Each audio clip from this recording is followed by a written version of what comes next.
The crimson sun of Kepler 442b cast long shadows across the spaceport's landing platform as Commander Faraz stood at attention, his hand resting on the plasma rifle at his hip. Beside him, Officer Bella checked her scanner for the third time in as many minutes. "Still reading the same signature," she muttered. "Vraxian warship, but the transponder codes are all wrong. They're broadcasting on emergency frequencies."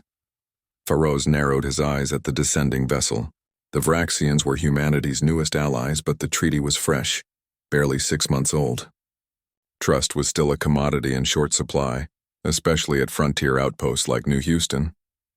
The ship touched down with surprising grace for a battle-scarred cruiser. Scorch marks decorated its hull, and one of its stabilizer fins had been completely sheared off. As the boarding ramp descended, Faraz and Bella moved forward, hands near their weapons.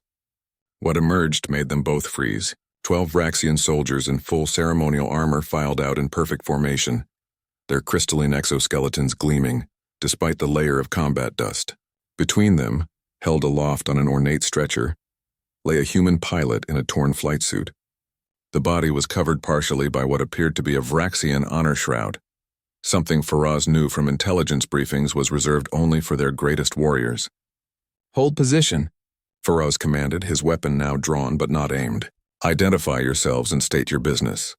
The lead Vraxian, distinguished by the silver crests on his armor, stepped forward. His translator device crackled to life. "I am War Leader Thexnor of the Vraxian Third Fleet. We come bearing one of yours, a hero who deserves to return home." Bella's scanner beeped urgently. "Faraz, I'm detecting life signs. Faint, but the human still lives." Thexnor interrupted, his compound eyes reflecting the dying light. "Barely. We need your medical facilities immediately, but we will not surrender this warrior to your care until we speak our piece." Faraz felt his jaw tighten. Protocol demanded he call for backup, quarantine the aliens, run every security check in the manual. But something in the war leader's posture spoke of desperate urgency, mixed with profound reverence. "You have 2 minutes, Faraz said. Then my medics take over." Thexnor's mandibles clicked in what might have been gratitude. He gestured, and his soldiers carefully lowered the stretcher. For the first time, Faraz and Bella could see the pilot's face clearly. She was young, probably mid-20s, with dark hair matted with blood and burns covering half her neck. Her name patch read Lieutenant Sarah Chen, UES Defiant. 3 days ago," Thexnor began, his mechanical voice heavy with emotion, "a Korthax death fleet ambushed our colony convoy in the outer reaches. 47 civilian ships, 15,000 souls, our younglings, our elders, our future. We had only 5 warships as escort. We were outgunned, outmaneuvered.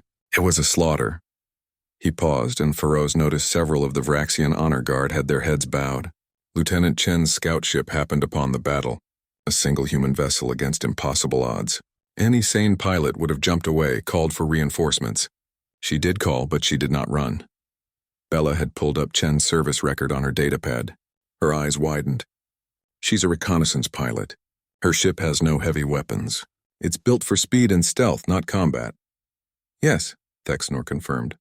Yet she dove into the battle like an avenging spirit. She used her ship's agility to draw fire away from our civilians. She disabled 3 Korthax cruisers with nothing but her maneuvering thrusters and their own crossfire. She calculated angles of attack that made our enemies destroy each other while trying to hit her. The war leader's voice grew thick with something that transcended species.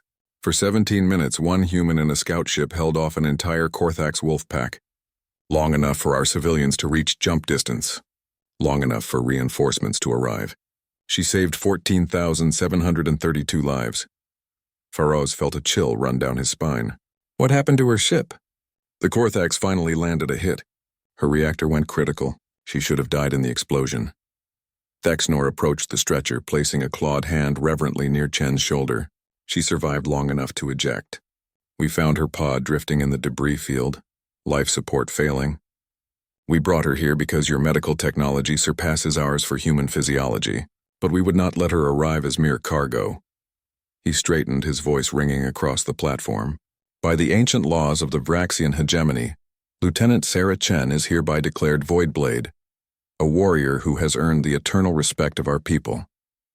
She will be remembered in our songs. Her name will be taught to our younglings. She has demonstrated what humanity truly means." Faraz lowered his weapon completely, Bella, get the medical team here now. Full trauma protocols. As Bella sprinted toward the medical bay, Feroz looked at the Vraxian honor guard, then down at the broken pilot, who had asked for nothing but given everything. War leader, he said quietly. We'll save her. I promise you that. We know you will, Texnor replied. That is what humans do. You save others even when it costs you everything. The medical team arrived in a flurry of activity, anti-grav stretchers and emergency equipment flooding the platform. As they carefully transferred Chen to their care, Feroz noticed something clutched in her hand. A small photograph protected in a sealed pouch. A family. Her reason for understanding why 14,000 strangers mattered. As the medics rushed Chen toward surgery, the 12 Vraxian soldiers stood at rigid attention and raised their weapons in salute. Feroz and Bella joined them, hands over hearts. In the fading light of an alien sun, two species honored a simple truth. Heroism speaks a universal language, and humanity's greatest strength had never been their weapons or their ships. It was their refusal to look away when others needed help.